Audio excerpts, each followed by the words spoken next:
ESPN Midwest reporter Jamal Collier joins me now, and you're in Los Angeles for the Bulls back-to-back here. And DeMar has been spectacular in his first season with the Bulls, and some folks question his fit early on. We've seen him on the court, but what has his role been in the locker room? He's such a steady player, and that's the thing that with the Bulls. I mean, he's just, you know what you're getting from him every day.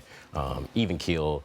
Kind of, it's been through the wars of a season, been through wars of the playoffs, and I think that was what stood out to me in that game last night. You just saw him really demonstrative on the court and really sort of soaking in some of those big baskets late, and I think that that was just very telling. And I think that is helpful for Zach, a guy who has had so much on him and so much on his plate all the time to kind of carry this Bulls offense in the past few years. To have another guy to be able to sort of share the load with, Zach has not been on. So DeMar's just been huge for this team in a lot of different ways, and he's been through it. So even this hot start, he's very much just like, all right, guys, calm down. It's only been a few games so far. Yeah. And that impact is very much needed, especially because the Bulls, like so many other teams, are dealing with injuries. They're dealing with illness. Nikola Vucevic is out with COVID. Yep. Coby White had shoulder surgery before the season. But what's the latest on both players? Yeah, and even you mentioned Patrick Williams as well, who is maybe lost for the season with a wrist injury.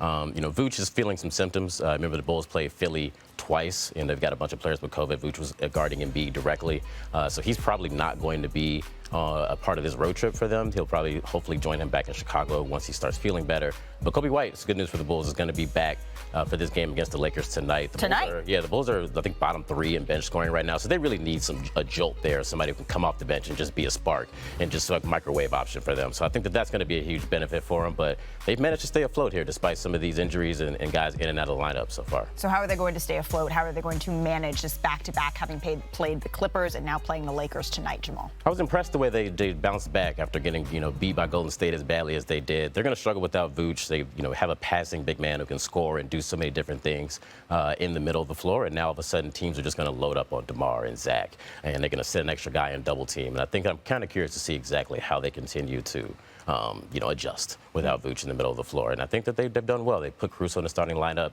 They've played smaller and done some different things. I think it's to their credit. We keep waiting for the Bulls to come back to earth, and they just keep on going. And they keep on going, and they're getting Coby White back tonight, so we'll definitely keep an eye out for that. Thanks for watching ESPN on YouTube. For live streaming, sports, and premium content, subscribe to ESPN+.